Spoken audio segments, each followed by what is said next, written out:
Today, I'm going to teach you how to select all pages in a PDF using Adobe Acrobat Pro DC. This is incredibly useful when you need to reorganize, delete, or extract multiple pages at once, saving you from clicking through each page individually. First, open Adobe Acrobat on your computer and log in with your credentials. Once you're signed in, you'll be taken to the main Adobe Acrobat interface where you can access all your PDF files and tools.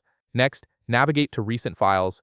This section displays all the PDFs you've worked on recently, making it easy to find the document you need. From this list, select the PDF file where you want to select all pages. Click on it to open the document in the main workspace. Once your PDF is open, look at the upper left toolbar. Here you'll find the option labeled All Tools.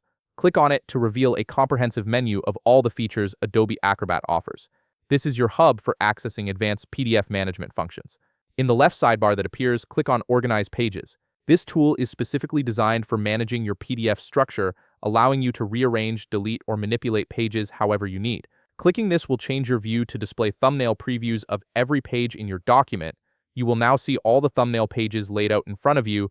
This visual representation makes it much easier to work with multiple pages at once.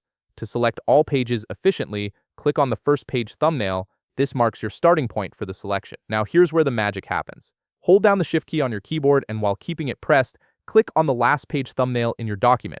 This keyboard shortcut selects everything between the first and last page, highlighting all pages in one swift action. You'll notice all the thumbnails become highlighted, indicating that every page is now selected. And there you have it. You've successfully selected all pages in your PDF, and you're now ready to perform whatever action you need, whether it's deleting, extracting, or reorganizing those pages. This method works for any PDF regardless of how many pages it contains, making bulk editing incredibly efficient. If you found this video helpful, please leave a like, subscribe, and see you in the next video.